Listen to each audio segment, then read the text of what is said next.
The Tampa Bay Buccaneers destroyed the Kansas City Chiefs in the Super Bowl. They won this game 31-9. The story from this match was about the complete and utter domination of the Bucs defense.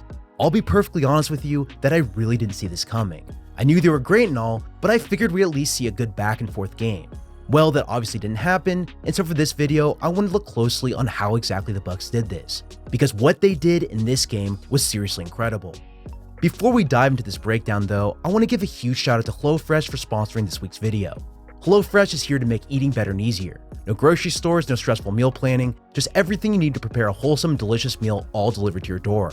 I honestly have no idea why I've waited so long to try it, but trust me, it was definitely worth it.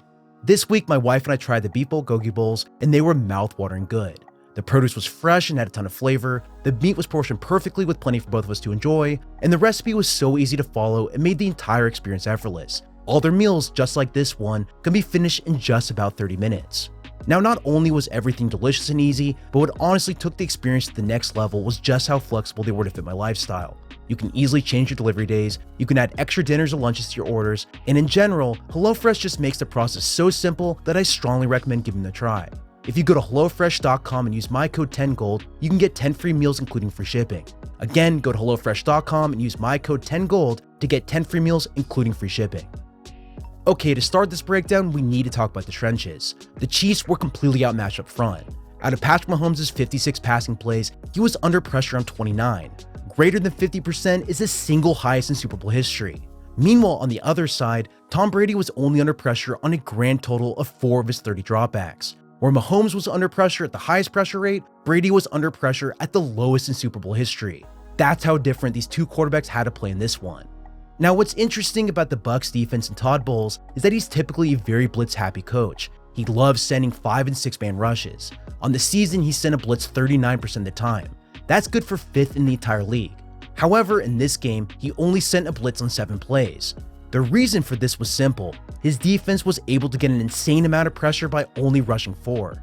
What's crazy is that 27 of the Bucs' 29 pressures came off a 4-man rush. That's the second highest in any game over the last 10 seasons.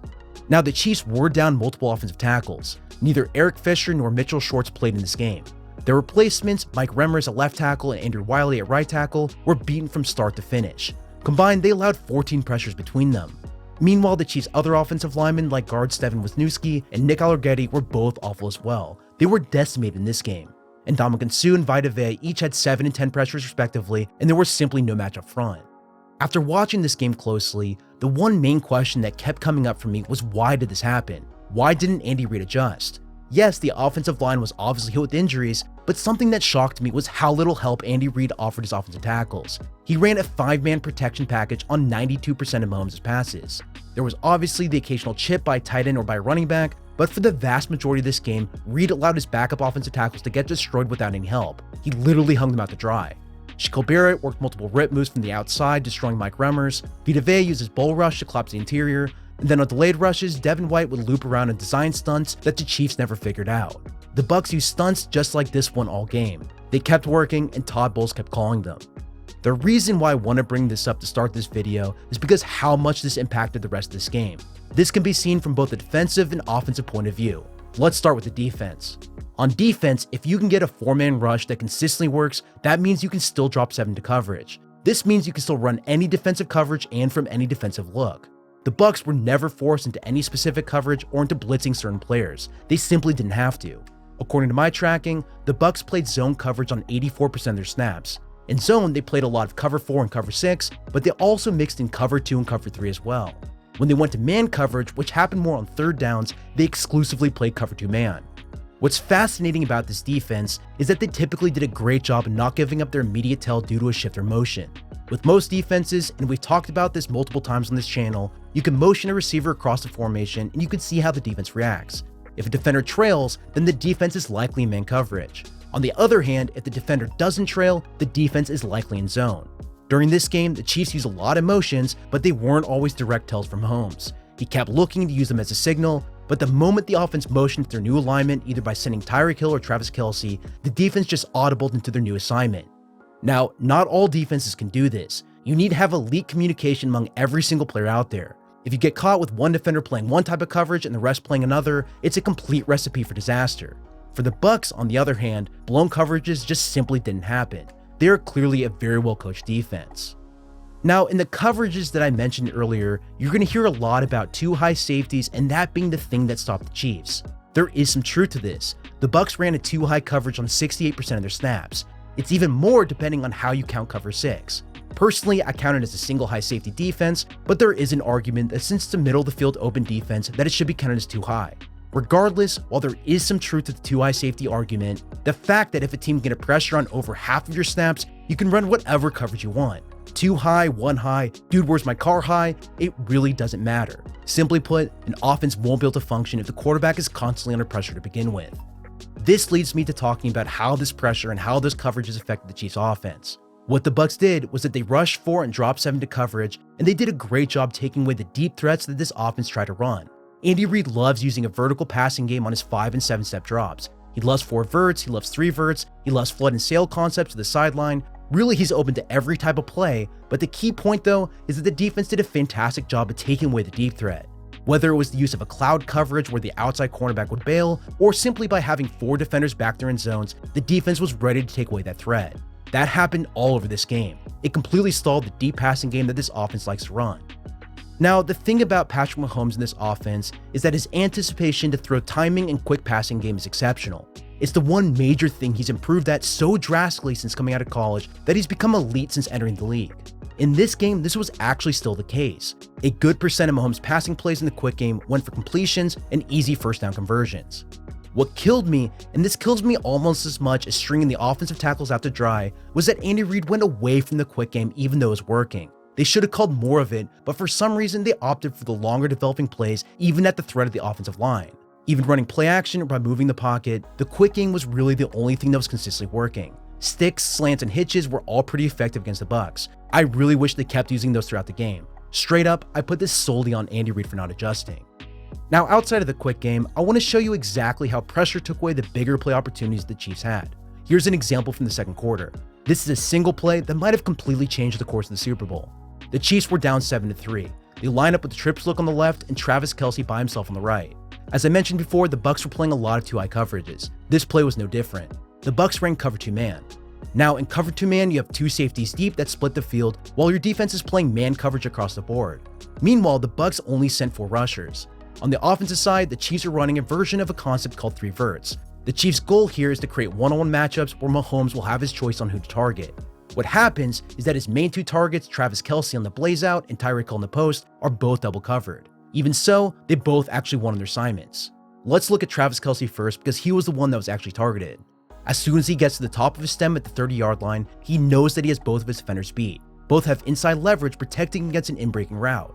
He saw this, so he used a crossover move, dropped his hips, and cut horizontally towards the sideline. He's now open for the throw. Mahomes was able to get him the ball while falling down, but Kelce ended up dropping it. While this may seem like the big missed opportunity I was referring to before, the big one was actually to Tyreek Hill over the middle. He burns his defenders deep and he has a chance for a big play. Let's look at his route closely. He runs what's called a dino stem post route. He takes an outside release first and then he stacks his cornerback pretty quickly. He then cuts outside to collect the deep left safety and then he uses a jab step to burn them both back inside. The stem is a big reason why this route worked. Combined with the speed and both defenders worried about a potential corner route, it allowed him to get wide open. Now, if we look back to Mahomes, he never even saw this. While this may sound bad, this wasn't his fault. He didn't have time. The Bucs were able to completely defeat the pass protection by only rushing 4. We have a delayed rush by Devin White followed by a stun up front, and this completely dismantled the Chiefs' protection. Plays like this last one were exactly the type of big plays that happened all season for the Chiefs. They constantly destroyed defenses with Tyreek Hill's route running. We talked about that in my last video, but these plays typically connected, and they were a big reason why this offense was so dynamic all season. Then when you have Travis Kelce and his consistency over the middle, this is what kept defenses honest. The thing about this game was that the Bucs literally had an answer for everything. They knew exactly what was coming, and they shut it down with ease. Now, a question that I keep seeing popping up is why didn't the Chiefs run any screens? If the defense is getting this much penetration up front, why wouldn't a screen work in this situation? While that's a good thought, the Chiefs actually did try that. They tried to run a few screens, but they all fell apart. Either by good defense with the linebackers scraping to get to their assignments, or with pressure being so intense and so quick, they completely killed the Chiefs' screen game. Also, remember that since the Bucs were able to drop 7 to coverage, this definitely limited the potential of those plays as well. Now, outside of screens, the other play call that I keep seeing being mentioned is the running game. Why didn't they just keep handing the ball to Clyde Edwards-Helaire? He averaged over 7 yards per carry. The issue simply comes down to timing. The Chiefs were down 19 points halfway through the third quarter and 22 by the time the fourth quarter started. It was a little too late to call running plays, even though I definitely agree that they probably should have been called more in the first half. Regardless, running screens and even running the ball weren't the issues here. It was pass protection and the lack of a quick game that really bothered me the most. Now, if we go back to Patrick Mahomes, I've seen a lot of comments that he played a bad game, that if he wants to be considered an elite quarterback at the likes of Tom Brady, he should have scored more points. For the people that are thinking this, it's unfortunately not that easy. Yes, he did stop trusting his offensive line. Yes, he definitely missed a few throws here and there. And yes, again, he did bail on a couple of clean pockets. I'll never argue that he had a great game or anything like that. At times, he stood at a depth of greater than 10 yards in the pocket, and he invited the pass rush to loop around instead of stepping up. While this is definitely true, you can't exactly blame him. As I said earlier, when you have a nose tackle and a defensive tackle that completely collapse the pocket, it makes sense why he was standing so far back. It's the same reason why guys like Russell Wilson do the same. Mahomes' offensive line was shattered, and he simply wanted to give himself more time to escape when everything was falling apart. I can't exactly blame him for those issues. The fact that nobody played well on offense is the real story here. Overall, the Bucs played a great game on defense. They did exactly what they needed to do to help Tom Brady.